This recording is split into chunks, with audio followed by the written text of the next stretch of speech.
nè nhưng mà đo là không được đo ấy lòng lên xanh là không nên nên ví dụ ấy khác làm mình từ tam lên đi sang người luôn ông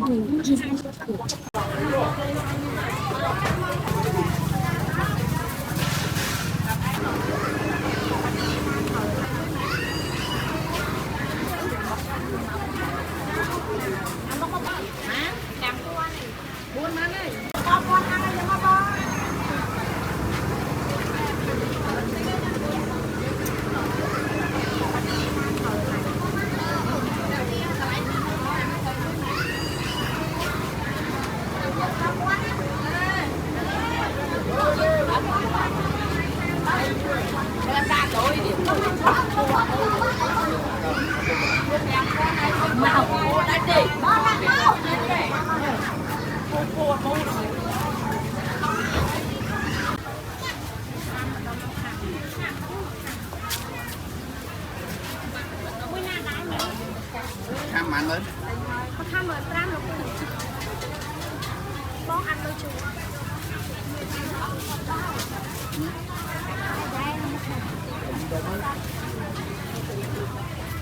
Tí đốn không tí đốn nè.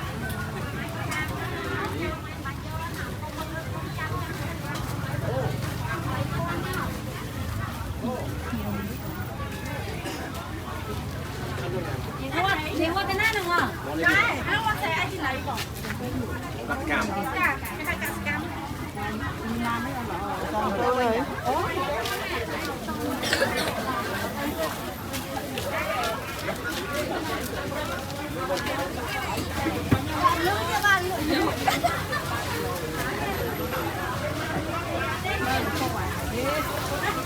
Ôi, trời ơi, nó còn quá.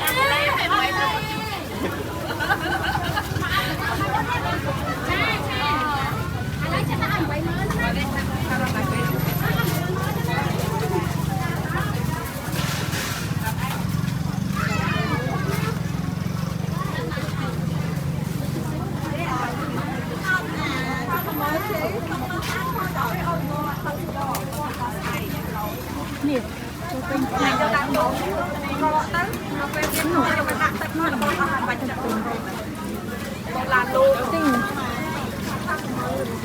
sao hả chặt tay rồi mình lôi mẹ mình đâu mất thang mà còn đi thang cái về chặt mày rồi chặt dây mày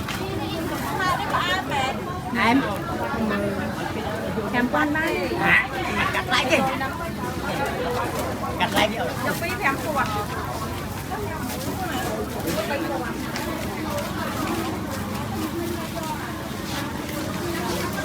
bánh rồi đi cho mình mì đấy tay nhắm nó thì nhắm ai mình ăn trong man lưới khéo tê mình lưới nó cong cả mình lưới khéo nó không có ai thôi rồi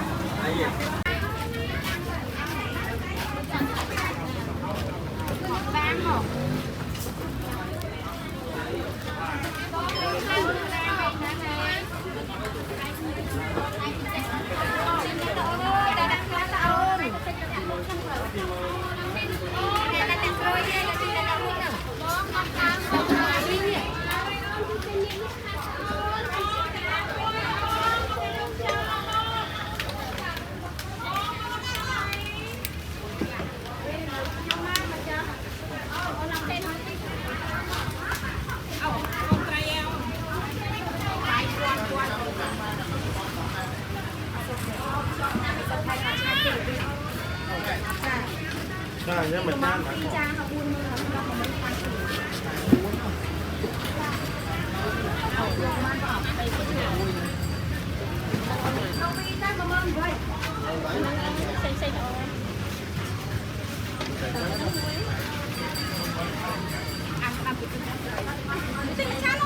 chị đánh pin mở bông dài mà bông thật ma bông mà bông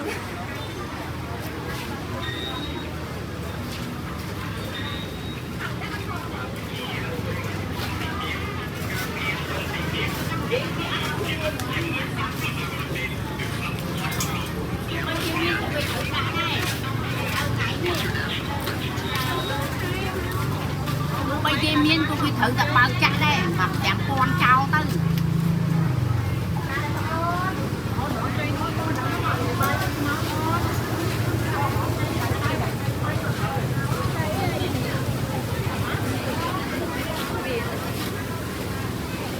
chưa ngay lỡ hai cho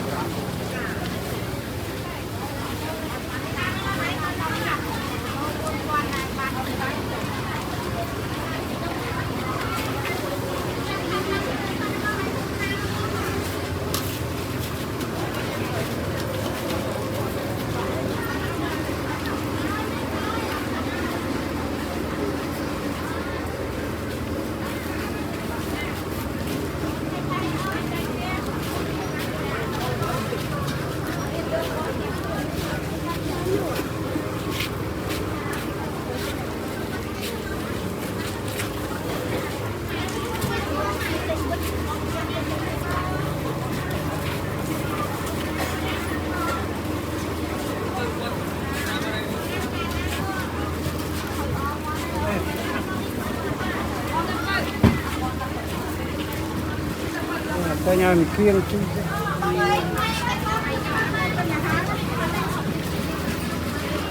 Ôn cho tao cho không cần.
Ăn hộp thêm.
thùng rồi chụp vô tay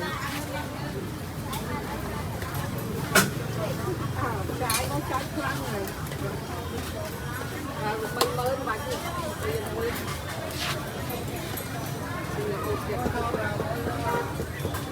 không có dây phật gì nè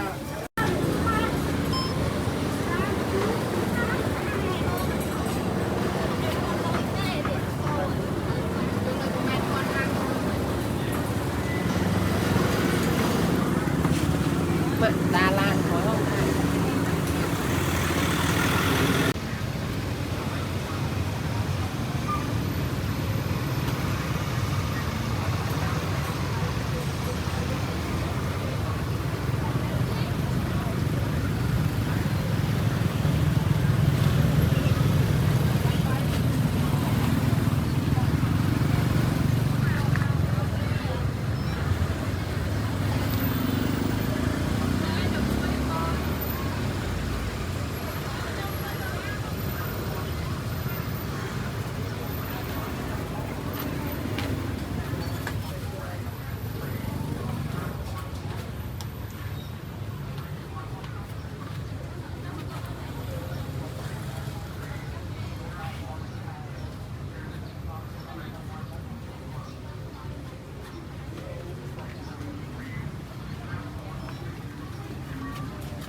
Không phơi pon đâu mà. Làm cơn mà này ổn. Ban mũi pon anh em đây. Cơn pon mà này ơi. Không ăn. Đấy, còn mũi pon mình lên coi rồi. Ăn miếng này. Làm cơn á. Mình cắt pon này. Nè bữa lại xuống bữa Cắt pon này cho mùi. Không thèm pon thèm không. Ôi, làm cơn mà ơi. Cái số chân đâu mà cái nhắn như em mình ít.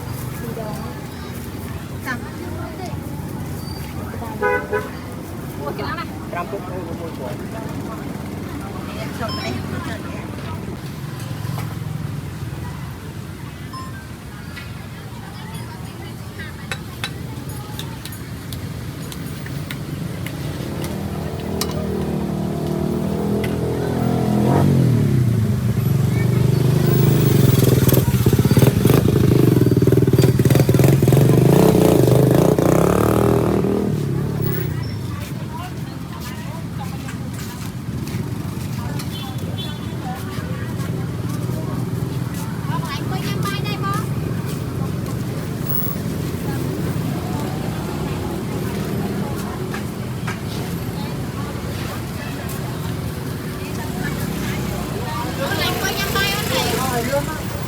Đi sao con ăn nha con.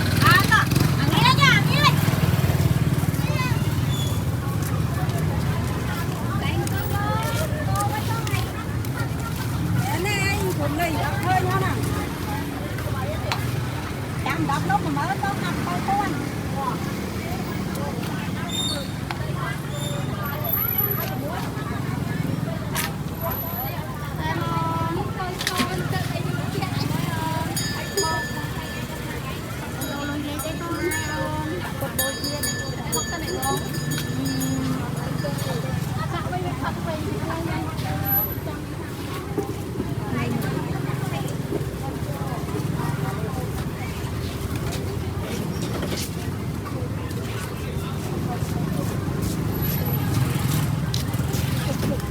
kami turun.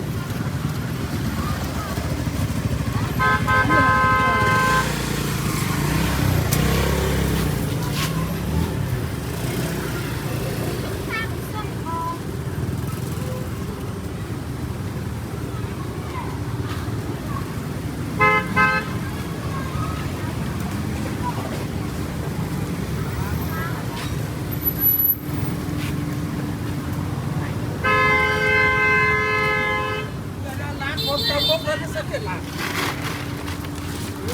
Bốc lên nó sẽ tiện lại.